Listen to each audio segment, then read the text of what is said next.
do that. Okay. Willem, you'll have to tell me if it's working now. I think it should be okay.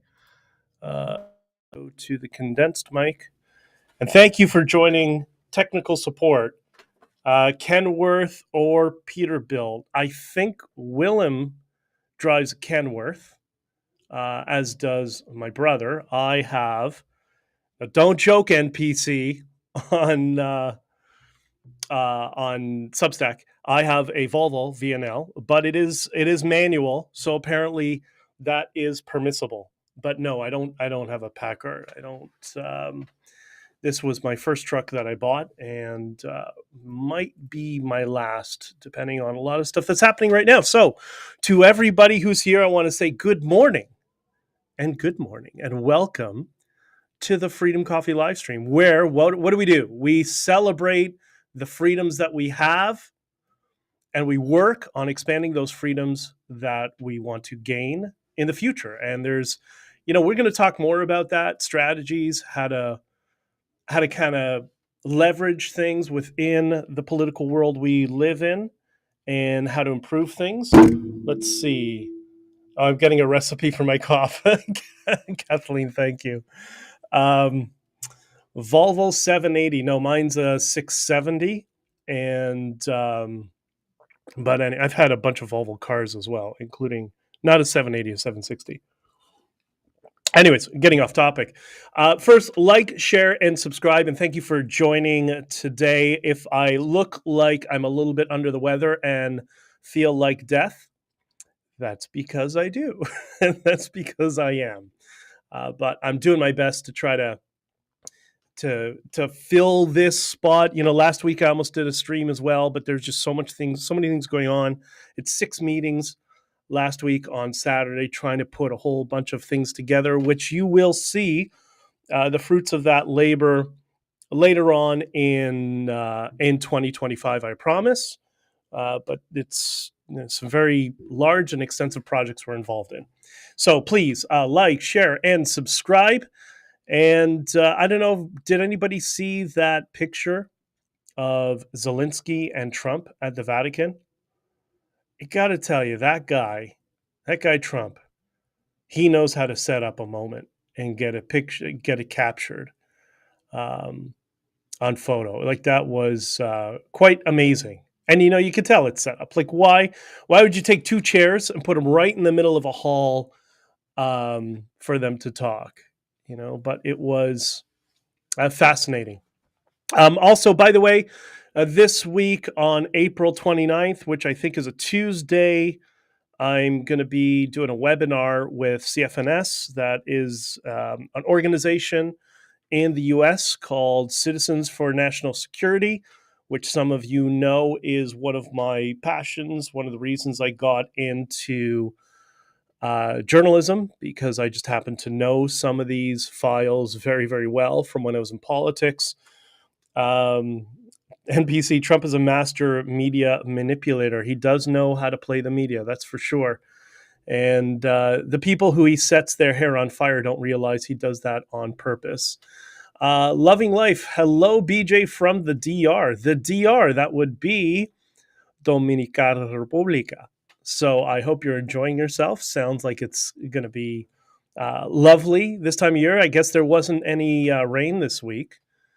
Usually I think this gets into the DR's rainy season this time of year, but good luck. 2016 with 1.2 million miles truck free. All right, great for you, Willem. Anyways, get back safe, man. Willem is one of our truckers who's right now you said you're near Gananoque, right? But anyways, so April 29th, again, see, I'm all over the place because I'm sick. So it's the meds. I'm April 29th, CFNS. It's going to be 4 p.m. to 5 p.m. with Ken Abramowitz, who has written a book. I should have held it up. I don't have it with me here. All about national security as it relates to the United States, geopolitics, all that sort of stuff. I gave a talk at a couple of their events, and really good people, so check it out. So let's start with some good news without getting into some of the the challenges of politics. I don't know if Willem, this might be your thing, although the EV part definitely won't. And I'm going to talk more about that in an upcoming stream as I'm putting together a video on some stuff. There's this truck called Slate that was just released. Well, not released, but at least the prototype was exhibited and is set to release in another, I think, year from now. And it's a small size pickup truck that's going to be $20,000, but it is modular, meaning it can be a pickup truck, it can be a Jeep, it can be an SUV, it can be a whole bunch of different things. It's absolutely amazing, and check it out. It's the only issue for some people I know will be the fact that it is EV, and I myself, I'm always been. I've liked, obviously, I love cars. Everybody knows that, who knows me well. But EVs as well are, I'm sorry to say, they're kind of the future.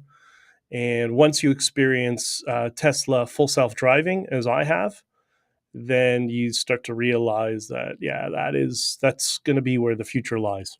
So we'll talk more about that in the future. So check out the Slate truck. Looks very cool. Box design, SUV type thing. And William picking up a new Prius plug-in hybrid electric vehicle for the wife today. Okay, well, there you go. Willem, why didn't you go with a Tesla? Just out of curiosity. Because I think if you look at a Model 3 and a Prius, they're within the same price category. But anyways, I hope you enjoy it. All the best with it, man. So, next you can see I'm half asleep. One of the other things that's come up that a number of people have posted, I reposted, was Thorium, the Thorium nuclear reactor in China. And I'm doing this because I want to focus on some of the positive things, because we see so much toxicity online and we're always forgetting some of the good things that are going on. And there's often more good things than there are bad things. So they set up a thorium reactor in the Gobi Desert in the northwest of China. And, the first time I ever heard about thorium was maybe 10 or 15 years ago. I think it was it a Hank Green article or SciShow or something like that? But thorium nuclear reactors have been around as long as regular uranium nuclear reactors, but they can never get it to work reliably. And that was the main issue, is it was just unstable. It was basically an experiment, and they could really never get it to work. And as a result, the world moved over to uranium reactors. And thorium, by the way, comes from monzonite. And I knew that gemology degree would come in handy one day. But anyways, that's where thorium comes from. And, so the interesting are, what are the benefits? Well, it can be used to generate electricity, obviously, just like your uranium reactor. However, it cannot be used to create nuclear weapons because of the lack of uranium. So it's a great way to call Iran's bluff, right? Because Iran has been saying for years, oh, we need nuclear because we need electrical infrastructure. Okay, well, here's your option, right? As soon as they say, oh, well, we can't use the thorium, we need uranium because insert new BS excuse, then you kind of understand what their motivations really are. So I think that's another net positive on the geopolitical frame. But anyways, it's not new. And I'm not sure is this just propaganda from China to show, look, we got something to work that the Americans never could? Or is it legitimately reliable beyond experimental? I don't know, but very interesting. And I think if it does work, it's a massive net positive for the world, because some of the other differences with thorium is it has 99% less nuclear waste than uranium nuclear facility, and its half-life is something like a couple hundred years, and it might even not, it's way less toxic, and it may not even be radioactive within a couple of decades. So it is a massive leap for electricity power supply, AI, electric vehicles. I mean, that's the issues with our capacity for all these things, right? So William says, none of your tax dollars, EV grants went to it. Oh, well, I'm glad to hear that, Willem. Willem got his first hybrid, and I think it's your first, right? Privacy invasion is the worst on Tesla. Also, wife loves Toyota and has owned a 2010 Prius trouble-free. All right, fair enough. I don't know, man.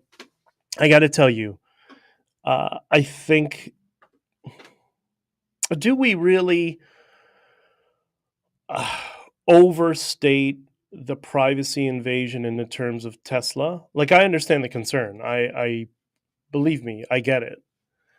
But I think in the terms of Tesla, at least when I had a Model 3 here recently, I think the idea is all the monitoring that's going on is for the thing that is going to make Tesla valuable, which is full self-driving. I think that's what it's about.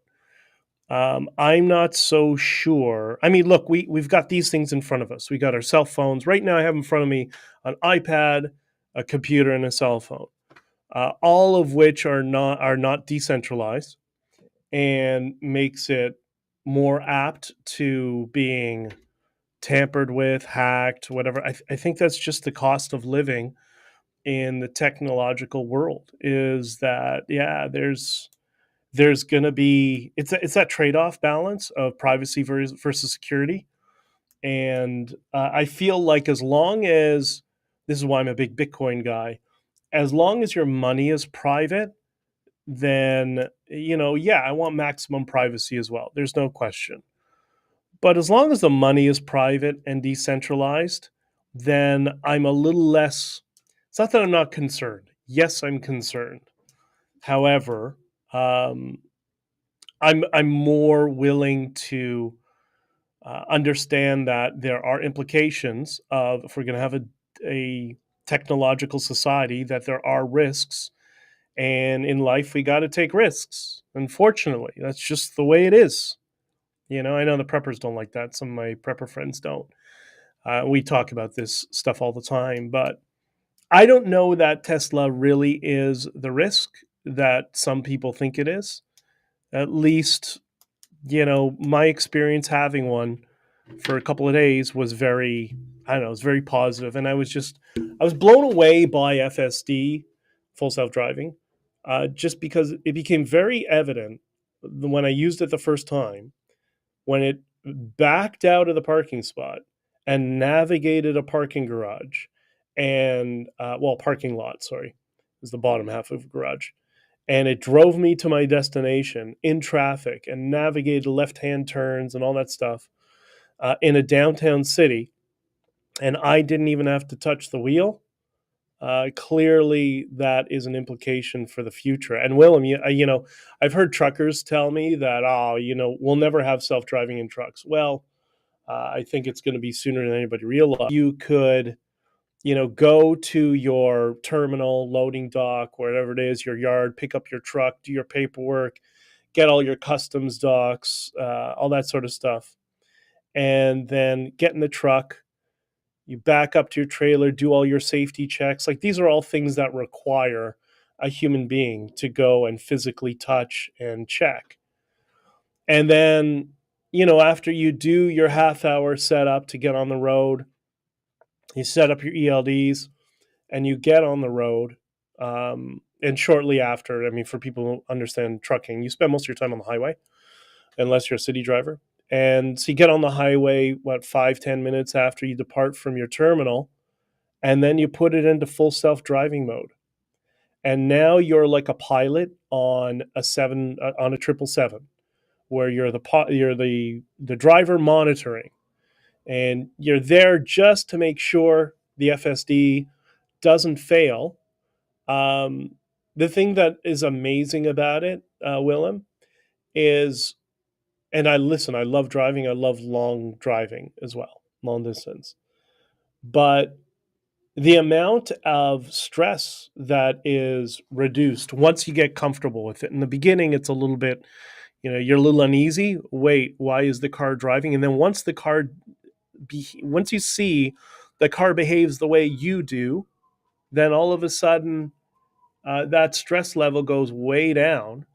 And how much further could you go in a day if you had a truck that had FSD? Anyways, I don't know. But you like Prius? Great. Toyotas are great. I hear you, and I hope you enjoy it. It's going to happen. Willem says, I agree on the trucks. It's going to happen very soon. Only question is the cost. Tesla and Uber going to own the whole industry. I think definitely Tesla. I'm not sure about Uber, but yeah, for sure. All right. Well, let's get into a little bit of the. I told you I was sick. Sorry about that. Let's get into a little bit of the political mudslinging that's been going on. It's been 2 weeks since comic Dave Smith, who I've yet to hear tell a joke, by the way, but it's been 2 weeks since he got completely neutered by Douglas Murray on Joe Rogan's podcast. And it's been fascinating watching the woke right, which is becoming a serious problem, by the way, has been screaming about, quote, experts, just like the woke left screams about, trans whatever, right? They're doing the same thing. And it's funny because there's been this desperate coordinated attempt to build a straw man around Douglas Murray's comments challenging Dave Smith's blatant lack of knowledge and understanding of how the Middle East works and what goes on there. And it was absolutely fascinating that you see them, the comment is always, oh, trust the science, look at COVID. And I don't understand. Well, I mean, I know why, because we all live in our, echo chambers, and everybody's using their mammalian brain now, and everything is emotional, and so few things are looked at critically, which is where you get all this straw man construction. But, from my perspective, I thought it was pretty obvious that Douglas Murray was not saying, when he would explain that you need to have some expertise, you need to go somewhere to understand, particularly a war zone where all the media coverage around it is nonsense. You don't know what's true. So you got to go there to understand and see who's lying. And the straw man of, well, look at the science, the problem, like with COVID, let's nip this in the bud. The problem was not the science. Hold your breath. Don't set your hair on fire yet. The problem was the politicization of science. That's the problem. Bringing identity politics, or, the left-right divide, or the globalist versus everybody else, whatever. Bringing politics into science was the problem. And the result of it is what we saw during COVID. That was the result of polluting science with politics, the same way we've polluted arts and culture with science, with science. We've polluted arts and culture with politics, and we've now polluted education with politics, and politics went full postmodern, and now science has been politicized. That's the problem. It's the politicization of the science. Scientific data is, well, that's another issue, how data is interpreted. But, and the politicization is the problem there. That's our own infallibility as human beings. That's what's causing the issue. We still use mathematics, engineering, and science and technology to build buildings, or to build Teslas, or to build these computers. Like, that's still sound. It's the poisoning things with politics that's the problem, right? And I don't know if any of you experienced this. I experienced this. I remember in school, like if you had that postmodern math lesson from, was it calculus? I think it might have been grade 12 calculus, something like that, where you had a teacher try to convince you using some very intricate arithmetic that 2 plus 2 equals 3, that sort of nonsense. That's the postmodern politicization of mathematics, right? And I don't know if you were subjected to that, but we were. Oh yeah, with trust the polls. We're going to get into that. We're going to get into the coming election polls for sure. But yeah, it's that's the problem with all of these disciplines. It's not the disciplines themselves; it's the fact that the disciplines have been politicized. And we saw this. I don't even know what this thing, 𝐶𝐐𝐒, whatever. Some band from Ireland brought. What did they do to destroy their reputation amongst some of their fans? Is they brought in politics. Right? Everybody's getting politics and everything. Like, maybe we can stop with the politics for everything and leave politics in politics, and leave science and engineering and technology. We can have that without politics. How about that? That sounds good to me. What do I know? Anyways, let's get into a couple of political things. One of the things that was interesting today, I just reposted.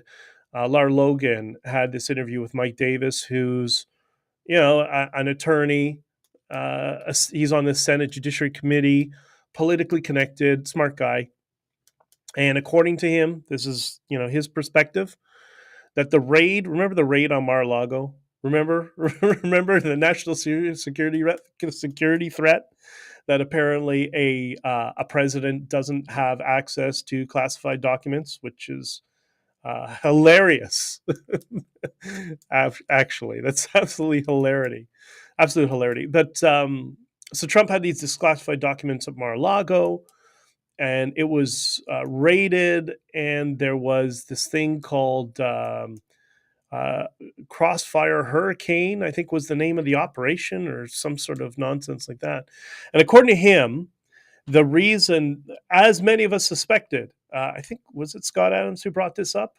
Somebody did, that the documents that were in his possession at Mar-a-Lago, they exposed Hillary Clinton and the deep state conspiracy, where they were monitoring him leading into the election. And all the claims that he had made, this was the evidence. That's why he had it with him. And that's what this was all about. So, and it apparently is through a network, like all things. It's very convoluted. It's through a network of cutouts that the average person would struggle to follow.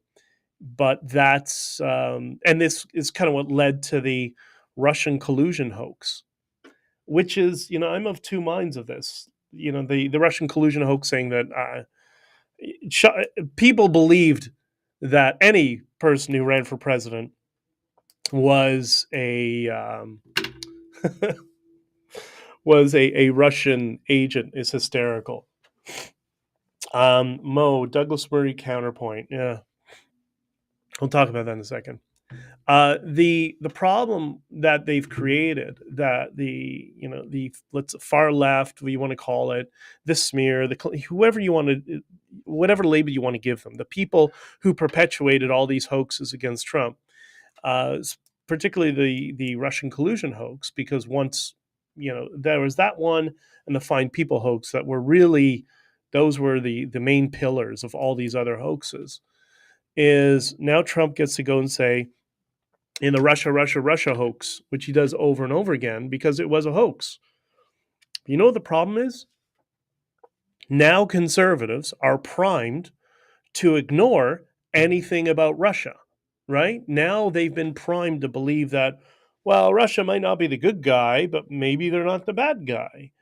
And I'd hate to tell you, Russia does a lot of effed up stuff. Russia really does do a lot of damage here. They did try to infiltrate the Freedom Convoy and cause a January 6th. Did you know that? I know. I'm one of the few people who knows. And that was directly by people who are operatives who work directly with the Russian government. They are mouthpieces and money managers. They're here. They're embedded in our political parties in Canada. Yeah, they tried to screw with the truckers, right? So it's a problem that, when people always live in these sort of false binaries of how the world works, either good guys and bad guys, that's not how the world's more sophisticated than that. So, anyways, that's my concern of how things are developing. That just because there was a Russian collusion hoax perpetuated by, what was the guy who said in the WikiLeaks documents, the pedophile guy, what's his name? The guy who was the campaign chair or manager for Hillary Clinton, Podesta, when he said in an email when it was leaked what they were talking about, he said, "Oh, we need to blame this on Russia." Like, okay, but the problem is Russia actually does do stuff, as do many other countries. Qatar, which is kind of the biggest problem, I think, right now, from my perspective. Willem, details. Well, we do have some we do have some legal challenges related to the trucker convoy ongoing. So I'm going to be a little caged, but they're not completely wrong. And you said the CBC, they're so stupid. They're so dumb. Remember that woman said, "Oh, could this be a Russian op?" No, it's not a Russian op. But it doesn't mean that they weren't there trying to infiltrate and cause a lot of problems. Lots of people caused a lot of problems and sacrificed the truckers in Ottawa. Liberals, conservatives, PPC, they all did. They all screwed us, everybody, because the truckers became the official opposition. And all those nerds look at life with the political goggles on all the time. They think everybody cares about politics and wants to be a politician and suffers this degree of narcissism, not understanding that most people don't care. Most people think it's a joke job, like it's like politics is for people who are pathetic, and they don't understand that. But whatever. Speaking of the Conservatives, so we have an election coming up on Monday, and we're going to talk a little bit about Conservatives, a little bit about Liberals, and then I guess a little bit about framing. So the first thing is the Conservatives. We just did an episode last week on Not on Record, episode 163. The Conservatives want to introduce a new crime, and this is the part that's frustrating for me when people get into Team A versus Team Blue, because you might have seen me post this a number of times online. It's not your own team it's not your opposition that brainwashes you, because your opposition, you just don't trust them right off the bat, right? Or you assume what they're saying politically is a lie. It's the people on your own team that are lying to you. They're the ones who brainwash you. This is why Tucker Carlson frustrates the hell out of me and so many other people.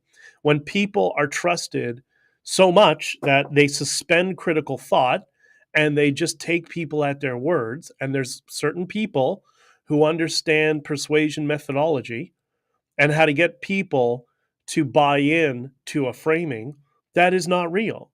So it's the people on your own side that brainwash you. Those are the people you need to trust less, or should I say, you need to verify more, or just say maybe he's wrong, maybe he's right. Right?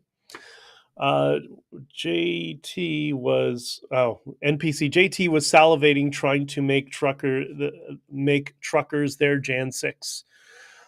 They all were. It wasn't just blackface. They were all trying to do that, which is why I and others kept saying, be peaceful, don't go into any government buildings. If you talk to police officers, it's yes, sir, no, sir, thank you, sir, buy them a cup of coffee. Even if people are angry at you, just be nice to them, be empathetic, and that sort of framing. It seemed to work, right? Which is how we ended up with those the bouncy castles, and it was it was like Canada's pro-family Woodstock is the best way to describe it. And the idiots on the left who are so polluted with politics in their brain that they are unable to see it, even though it's right in front of their faces, right? But anyways, so in this episode 163, we discovered, we covered the Conservative Party's proposal to create a new offense, a new special type of assault that applies to an intimate partner, and it would yield even stricter bail conditions. Let me explain that again. That's coming from the Conservative Party. The Conservative Party wants to propose a new offense of assault on an intimate partner that would yield stricter bail conditions. Could we do anything more to destroy the family? Nobody is a proponent of assault. There's already a charge there. There's already stuff on the books. Life is difficult. We get it. But like, can we get the government out of people's lives a little bit more? Like, just leave the laws as they are. What is driving that? That is not conservatism in any way, shape, or form. That is far left wokeism. And what is that doing in the Conservative Party? Like, really, they got to stop this nonsense. You want to know why I'm not voting for them? That's why. Because of this bullshit. Like, it's just infuriating. Anyways, they point out in the podcast, Joseph and Diana and Michael as well, I think was in it. They point out the potential for abuse within family court, including limited access to children, job loss, and they share anecdotal stories about the sort of devastating impacts that could lead to these false accusations. And the thing is, too, you have partners that have marital disputes. They get angry, they do something stupid, they call the police, and then 24 hours they say, "Oh, I want to withdraw my charges." No, you can't do that. Once it's done, it's done. So, like, why are the conservatives bringing far left policies into their policy? Like, really, stop it. Ugh, they're so infuriating. They're insufferable. They really are. So when people ask me, Pierre Poilievre, it's not Pierre Poilievre. It is a system. Each party is its own system, and the systems are broken. And particularly the conservative one. I remember in 2016, maybe end of 15, 16, when I was with some people who, MPs, kind of the kingmaker, a couple of, no kingmakers, but influential people in the party. And they were explaining to me how the Conservative Party strategy moving forward is they're going to try to occupy the traditional space in the center, is how they described it to me. And I remember saying, "What do you mean?" They said, "Well, if the liberals are going to go all the way to the left, we want to occupy the place in the center." And I remember thinking, like, why don't you just occupy the place where conservatives are? Well, there's not enough conservatives. No, it's because you don't give them anything. Like, I think the false impression people get is they think people will switch their votes from conservative to liberal, and that does happen a little bit, but very little. The game is actually about getting the other team's base to stay home versus your base to come out and vote for you. That's the game. And it's just so infuriating. So that's the conservative side of things. All right. So conservatives, I don't know. They're the modern conservatives want to be home wreckers for some reason. Okay. And then talk about the nuclear family. But that's not nearly as bad as the liberals, right? The blackface party. I don't understand why everybody doesn't call it the blackface party. Like, you're holding them to their own standard. They're the ones who say everything is racist, and then they had that moron who put on shoe polish, did his Mr. Bojangles thing, and all of a sudden that's not racist. Like, what the hell, But I think Mark Carney we're seeing, he's really horrible. He's awful.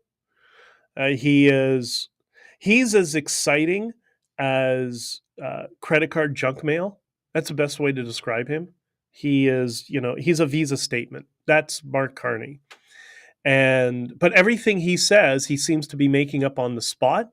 And if he gets asked a question he doesn't like, then he snaps at people. So he's got very little patience and a little bit of a temper. Interesting that he's got a little bit of a temper.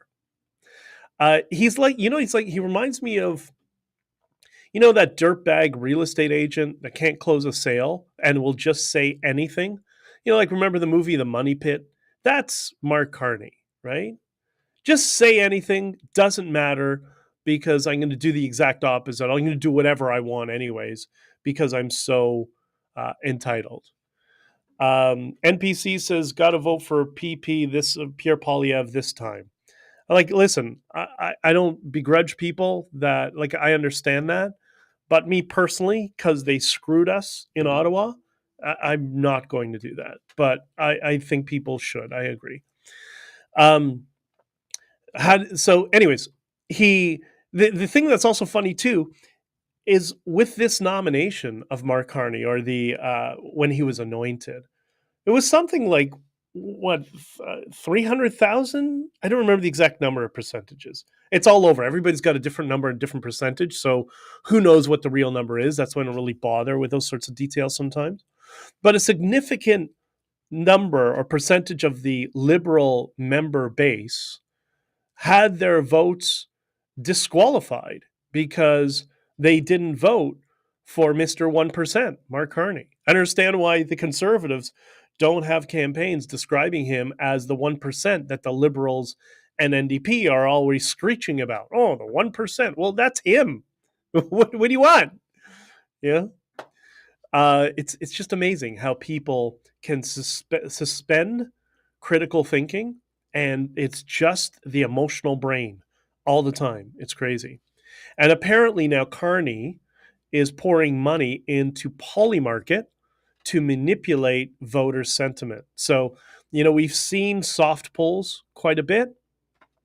And those are the polls that, came out right away. Oh, Mark Carney is ahead. Like, that's all fake. All of that is fake data. Every time you look at the sample size is like 1,000 people. It doesn't show where the sample size has been localized from and how the data was aggregated or what the questionnaire was like. So that data is all fake. So now what they've done is apparently he's got a Polymarket, is throwing a ton of money in Polymarket to get people to see these Polymarket odds of probability of who's going to win. And apparently it's showing, although it's been shifting, it's showing favorability to Mark Carney.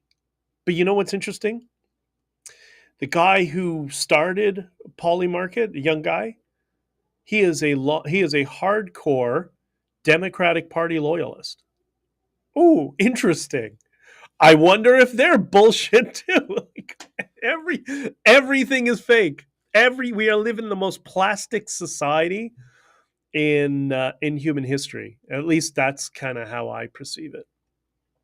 So that's how I see both the Conservatives and Liberals. So people are asking me, like, who are you voting for? I'm like, I'm out. I'm done. I'm not. No, thank you. No, thank you. Not. They are such. When you understand on the inside how it works, and I remember somebody telling me a long time ago, said, intelligence services, all these three-letter agencies, they're cults. They operate like cults. It's very important to understand that's their mindset. But so do political parties. They operate like cults. This is why I get a lot of shade thrown at me, because I'm not in a cult. Like, I have, we all have our frame of values, and I maintain mine, and I'm not going to sell them out for political team play for a bunch of scammy car salesmen, because that's what these people are. I'm sorry. That's what they really are. Like, the admiration for politicians is infuriating. Remember, it used to be in the past where people understood that politicians in general are scumbags. Remember that? What happened to that? Now all of a sudden they're being revered. Like, what the hell is going on? And that came out of the Liberal Party. That came out of Pierre Trudeau and then they tried to throw that onto blackface as well. But whatever. Willem, I door knocked the retired boomers. TDS is very real, but only about 50%. Interesting. But where were you door knocking, Willem, that you saw that? I think my experience, I mean, your experience is me localized. So when I go to Florida, which I spend a lot of time, and everybody loves Trump, and there's no TDS there, right? I mean, yeah, there's some individual people, but there's way more people, at least that I've experienced. I deal a lot of these people when I'm on the road in the truck and stuff. There's a place I go that there's a lot of Teamsters that are there, and they were very like, yeah, don't like them, don't like them for this, do like them for that. Okay, that's how normal people think. If you get anybody who is absolute in one side or the other in political team play, you're dealing with somebody who's mentally ill. And that mental illness has been intentionally programmed into them. Like those protests for the terrorists on campus in the United States. That is brainwashing. That's what brainwashing looks like, right? They're not thinking, they're just feeling. All of them are feeling about some imaginary place that doesn't exist, and it's all victim narrative, and they triple down on it. That's not thinking, right? And it's the same thing occurs in politics. A senior condo building in Whitby, Ryan Turble's riding. Interesting. I'm not entirely surprised at that. And also remember, like for me, it's interesting. Whenever I meet somebody, it's been this way for quite a while since I started producing podcasts. How many years ago? That when I meet people and I engage with these topics, the topics of politics, I can tell exactly what media they watch just by their opinions. Because that's how most of us are. Most of us. We are, because most of us don't subject ourselves to the opinions that we find repugnant, and that's normal human behavior. And now it's so easy with the advent of telecommunications and the internet to chase confirmation bias and to only look for things that reinforce our own beliefs. That's why you see the mental illness maniacs who are in the US watching MSNBC, or in Canada watching CBC, is it called? I don't even remember what it's called now. CBC is the state communist broadcaster. Yeah, that's the one. The people who are watching that all day long, they're brainwashing themselves and making themselves mentally ill. That's what that is. It's just emotional outrage all day long. And if you watch emotional outrage all day long, your brain is going to turn off. And that's exactly what's happening.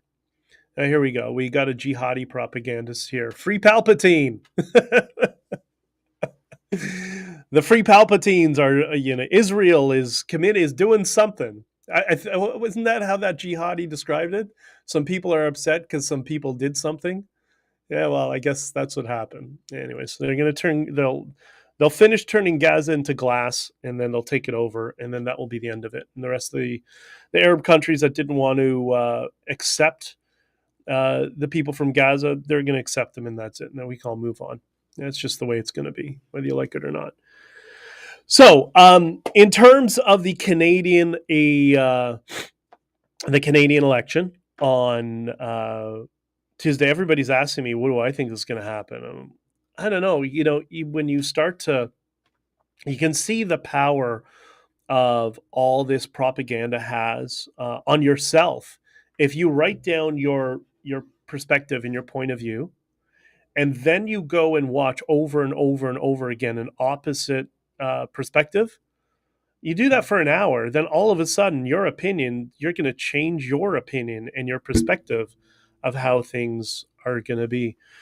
I think Pierre Poilievre is going to win.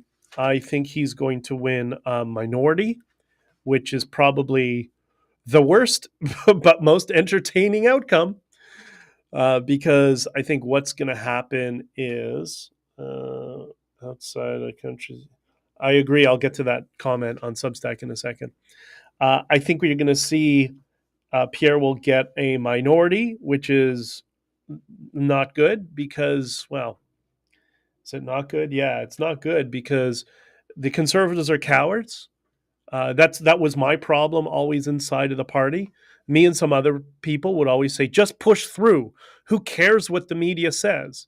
You need to care about what people say. And they would always like, no, but the chart from this polling station says this. Like, go talk to somebody on the ground, go to mechanic's shop and talk to somebody, but they don't do that. And because of that, when the conservatives get into power with a minority government, what you have is a liberal government because they live in fear that there's going to be a confidence vote and they'll bring down the government anytime. So we'll get a Pierre Poilievre, I think. I could be completely wrong. And if I'm completely wrong, okay, great. Call me out on it. I think you're going to get a Poilievre minority and we'll be back at the polls in 2 years. I don't think you're going to, the NDP, I don't think is going to end up with enough seats. I think they've imploded. Something about, I don't know, maybe Canadians haven't forgotten the Air India bombing, but I think they're not going to have enough seats for a coalition. And so it's just going to be minority government conservatives. And my concern is if they do that, then 2 years later, we're going to be back at the polls. And is that when Mark Carney takes over? And is that they're going to be their play? Or if Mark Carney doesn't win, I think if Pierre got a majority, then Carney will quit the next day. He's just an opportunist. He'll just quit. But if it's a minority government, he may hang on for 2 years for the next election. And if he doesn't win again, then he'll quit the next day, sort of thing. I think that's what you're going to see evolve, because I think most people are just tired of Canada being an embarrassment on the international stage. I don't buy into this. All of a sudden liberals are all nationalists because Trump said it's the 51st state. I understand that argument. I just don't know that that's what's happening on the ground.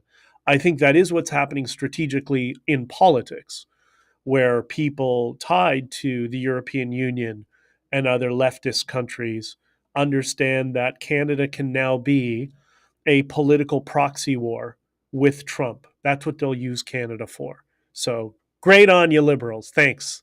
We're going to have like the cultural equivalent of Vietnam, not kinetic. It's just going to be a cultural war, and things are going to get a little crazy here if that's exactly the strategy that they end up using. It's completely crazy, and you'll see way more sectarian violence between Khalistanis, Khalistani Islamists against Hindus, and more Free Palpatine BS all over the university campuses.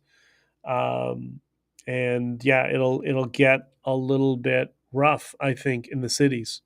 So it might be a good time to get out of the cities if you live in Canada. But remember one thing that's important: your Canadian, your elected representatives and your media, I still maintain that they don't have any power over you.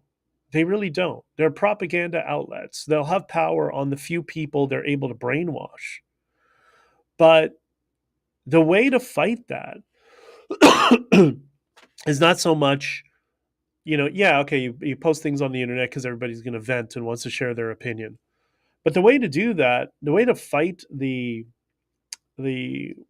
propaganda and political establishment is to reach out to your friends and families and talk to them and talk to the ones that you disagree with. And you have to be very, very patient and very empathetic, very patient and empathetic. And they have to understand that you hear their concerns. Like William brought up TDS. They have to hear from you in my experience. They have to hear you say over a period of 6 months, maybe 100 times, they need to hear you say, I understand why you don't like Trump. I understand he's not everybody's cup of tea. I understand. You're right. Yes, you're right. He's completely inappropriate. And I understand. They need to hear that. Because when they hear that enough, because the TDS is they've gone so far down the TDS rabbit hole, eventually it'll be, okay, well, what do you think? And you have to be very delicate because you're talking to their emotions. You're not talking to them, their critical thought, their cerebral cortex sort of thing. Anyways, so I think that should be everybody's goal over the next 4 years. And after the election in Canada is however however the dust settles, especially if the Conservatives get any sort of, I mean, a win is a majority, a minority is a loss is a loss, and whatever. But maybe take these few years to gently reach out to people and make them understand you're empathetic to their concerns, but have build another frame for them that's not threatening to them, and then walk them through that frame to show them that we're not all that divided.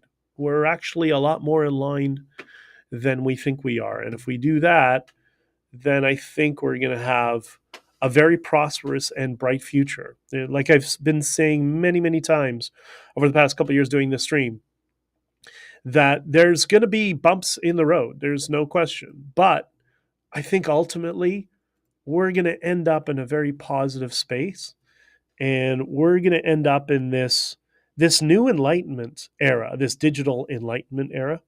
And oh yeah, that's another thing, the woke right trashing the enlightenment. Anyways, we'll talk more about that another time. But I think we're going to enter that era, and that when I got to tell you, if you have the chance, please, doesn't matter you like electric cars or not, forget that. If you're looking for a car, or you will be looking for a car in a year, go to Tesla and get a Model S. They can give you a test drive for like 20 minutes or an hour, and you go on your own. They give you, a card, you put in the car and test the full self-driving. And I'll tell you why. Not forget all the negative stuff and the concerns and the security concerns, whatever. I get that. Forget that, the politics for a second. Get inside a Tesla and experience the future is coming. In the automotive sector, for example, it's been since the 1950s, I guess, is when the automotive industry has been trying to create autonomous vehicles. They even built special highway lanes in California that had those magnets underneath and stuff like that would kind of, that would guide the cars. It's finally here. It is a robot on wheels. It's absolutely amazing. NPCs, if only Tesla had a 4-cylinder, 2-liter turbo engine. You're also forgetting a stick shift, by the way, my friend, because that's exactly what my car is with a 6-speed. So yes, I agree. But get in the Tesla, forget all the politics, just get in it and get yourself into a positive space to understand that I'm now living in the future, that this is the dream that this industry has been working towards for 70 years. And now I get to experience it. There's trade-offs with everything. There's no question. There's good and bad with everything. But, as a petrol head who loves cars and loves tech, I got to tell you, it was just something came over me, and realizing, forget all the political noise. Wow, the future is going to be amazing, because this is just one step in the journey, something we never thought we would be able to realize. It is an amazing feeling to experience that, and I encourage all of you to try to do that. So go to Tesla, drive a Model 3. Don't worry about the election. Go vote who you're going to vote for. And if you're going to vote for conservative, great. All the best to you. If you're going to vote liberal, I don't know. I think lobotomies are banned at this point, but I don't know what you could possibly thinking. Sorry, BG to remain over. Showing the weakness and Okay, so yeah, sorry, Ed says, sorry, BJ, choosing to remain unvaccinated over the last 5 years has shown me the weakness and stupidity of the family, friends, and acquaintances. I no longer am empathetic to such ignorant thinking. That's the problem, Ed. I look, I understand the frustration. Believe me, as you know, we've all been through these hard conversations with our families. But that is not, Ed, that is not their opinion. That's my point. Somebody, it's a school of thought and understanding that most of us, our opinions are comprised of the 5 people we spend most of our times with. So they're just trapped in a feedback loop because they're hearing the same thing over and over again. And it's very difficult to break through that echo chamber. The only way to do that is with empathy and understanding and getting them to listen to you. And that takes time. And like I said, you got to be really, really patient, and it takes lots of time. But if they're your family and your friends and you love them, then it's worth it, right? And maybe that should be not a singular focus, but a priority in your life of learning how to connect with and persuade family members. Because if you can persuade your family, then you can persuade anything. NPC, self-driving cars, delivery cars is coming. Yes, they are. And I don't know if you saw the videos this week that Tesla released. The cars are coming off the assembly line, and then they're driving themselves into their stocking yard for delivery. It's absolutely amazing, and to be behind the wheel of that was eye opening. So again, there's trade offs for everything, but I really don't think the world is as bad as it is. I think when we focus on all the negative things, then yeah, it could seem that way. But like I started with, talked about technology of thorium and the slate truck and full self-driving. Like there's so many good things that are going on. And maybe, good thing to do when you're, I don't know, you're at home, you're watching YouTube at night or whatever it is. Open YouTube and type in James Webb Telescope. And you see how much humanity is discovering, that science is discovering, unpoliticized, about the world and exoplanets and possibilities of life around the universe. Like, I don't know, man. It's, for me, it's difficult to be negative all the time, seeing all that stuff, all that this sort of positive progress, right? And but anyways, I'm going to leave it there because I'm dying and it's been an hour and I got to take some medicine, have a meeting, and then work through the rest of the day. I wish you all love and support, and electric cars. First, build out the electrical grid. Also, exploit more substantial African rare earth minerals.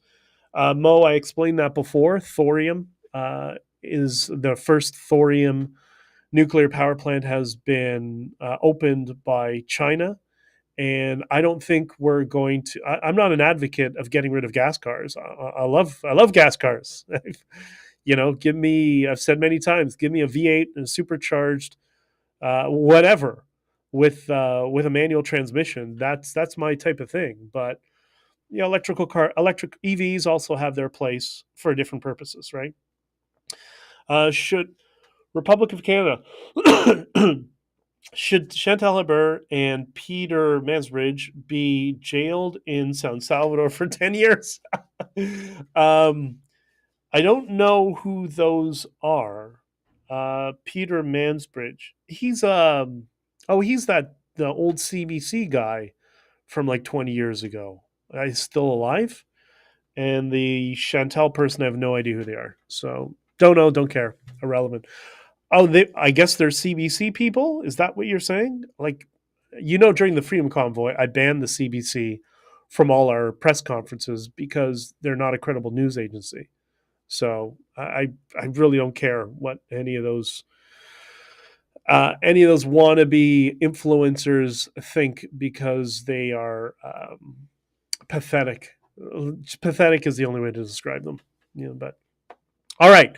I got to go and get back to life. I'm going to spend a couple of minutes here with on locals, and I'll keep the chats open on Substack if you have any other questions for the next few minutes. And I'm going to turn off the main feed. Have an amazing day, and remember, be good to everybody, especially strangers. You're going to feel a lot better about yourself if you do. We'll talk to you soon.